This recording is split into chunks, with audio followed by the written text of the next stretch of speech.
Baiklah anak-anak, untuk menambah kemampuan bahasa Jepang kalian, Bapak akan memberikan materi partikel dalam bahasa Jepang. Karena penulisan partikel ini biasanya sering mengalami kesalahan. Partikel yang akan kita bahas yaitu wa, ga, no, o, e, mo, ya, ni, de, dan to. Kita bagi 3 partikel itu, yaitu partikel tanpa arti. Partikel tanpa arti itu pertama adalah wa. Partikel wa adalah partikel penanda subjek. Misalnya watashi wa seito desu. Jadi subjeknya saya. Saya adalah murid. Sensei no baiku wa furui desu. Motornya guru tua. Jadi subjeknya adalah motor guru ya. Sedangkan ga adalah penanda objek. Uchi ni wa reibo ga arimasen. Di rumah tidak ada AC. Di sini boleh ditambahkan uchi ni wa. Sebenarnya uchi-ni saja sudah cukup, tapi karena dia sebagai subjek boleh ditambahkan wa. Jadi boleh ditambahkan, boleh tidak ya. Kemudian Nihongo ga sukoshi dekimasu. Jadi objeknya adalah bahasa Jepang. Saya bisa bahasa Jepang sedikit. Kemudian yang ketiga adalah partikel no, menyatakan kepunyaan atau bagian dari ya. Misalnya watashi no koibito, pacar saya. Yashi no mi, buah kelapa. Ubudu no hoteru, artinya hotel yang ada di Ubud ya. Nama sesuatu tidak disambung no ya. Kalau nama sesuatu misalnya Ketayasa Gakko itu tidak pakai no. Ulun Ubud Hoteru atau Sanuru Bichi, Kuta Bichi itu tidak pakai no karena nama. Kemudian partikel o. Partikel o adalah partikel penanda objek penderita ya. Gohang o tabemasu artinya makan nasi. Gohang itu sebagai objek penderita ya. Nihongo benkyou shimasu artinya bisa berbahasa Jepang. Belajar bahasa Jepang. Jadi belajar itu adalah objek penderita. Itu adalah partikel tanpa arti. Kemudian kita sambung ke partikel dengan arti tunggal. Pertama e artinya ke ya, atau tujuan pergerakan. Gakkue ikimasu artinya pergi ke sekolah.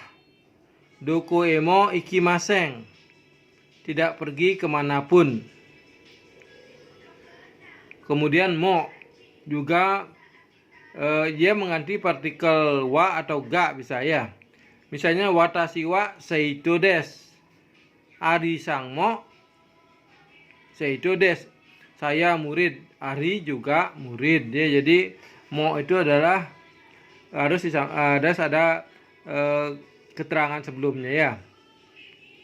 Kemudian ya. Ya itu adalah dan juga artinya, tapi ada yang lain-lain yang tidak disebutkan. Misalnya Kesa yasaya nikuya sakanao tabemashita ya. Jadi hari pagi saya makan sayur, daging, ikan.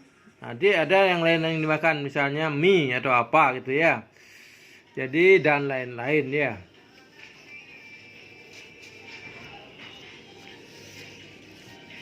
Nah kemudian partikel dengan beberapa arti ya. Yang pertama ini nyi, di statis itu. Nyi artinya di yang statis ya. Uchi-nyi arimasu artinya ada di rumah ya. Ubudunyi sunde imas, tinggal di Ubud. Untuk kata kerja yang selalu pakai nyi ini bisa dihafal juga. Arimas ada, imas juga ada untuk benda hidup. Hai rimas masuk, yo rimas mampir atau singgah, sukimas tiba, aimas bertemu, tomarimas tinggal atau menginap, sumimas tinggal. Ya, ini partikelnya selalu nyi. Diperhatikan, ini sering muncul dalam ulangan ya. Kemudian nyi sama juga bisa juga artinya ke menggantikan e. Ini setiap e bisa digantikan nyi, tapi setiap nyi tidak bisa digantikan e ya. Kemudian nyi pada atau untuk keterangan waktu kuantitatif ya. Misalnya jujinyi pada jam 10 atau jam 10 aja bisa diterjemahkan. Getsuyobinyi pada hari Senin. Jadi nyiseng nyi junengi pada tahun 2000 ya. 2020. Kemudian D. Untuk di tempat beraktivitas ya. D itu adalah di untuk tempat beraktivitas. Misalnya gakkode benkyou shimasu. Belajar di sekolah. Restoran de tabemas, makan di restoran ya. Kemudian D juga bisa dengan artinya ya, alat yang digunakan. Baikude ikimas, pergi dengan motor. Nihongo de hanashimasu, bercakap-cakap dengan bahasa Jepang.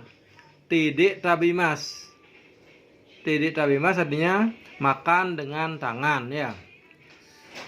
Dalam bahasa Jepang ada istilah hitoride ya. Hitoride itu sendiri. Hitoride ikimas artinya pergi sendiri ya. Kemudian to. To artinya dan.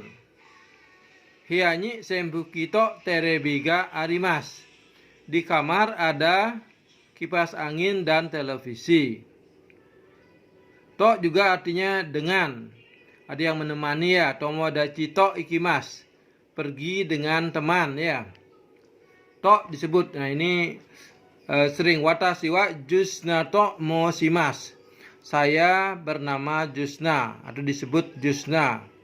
Asa wa Indonesia gode pagi to imas. Asa dalam bahasa Indonesia disebut dikatakan pagi ya. Anata wa kanemochi da to omoimasu. Saya pikir Anda kaya. Itu saja dari Bapak. Mudah-mudahan Anda tidak mengalami kebingungan dalam menentukan partikel apa yang dipakai dalam sebuah kalimat. Selamat belajar.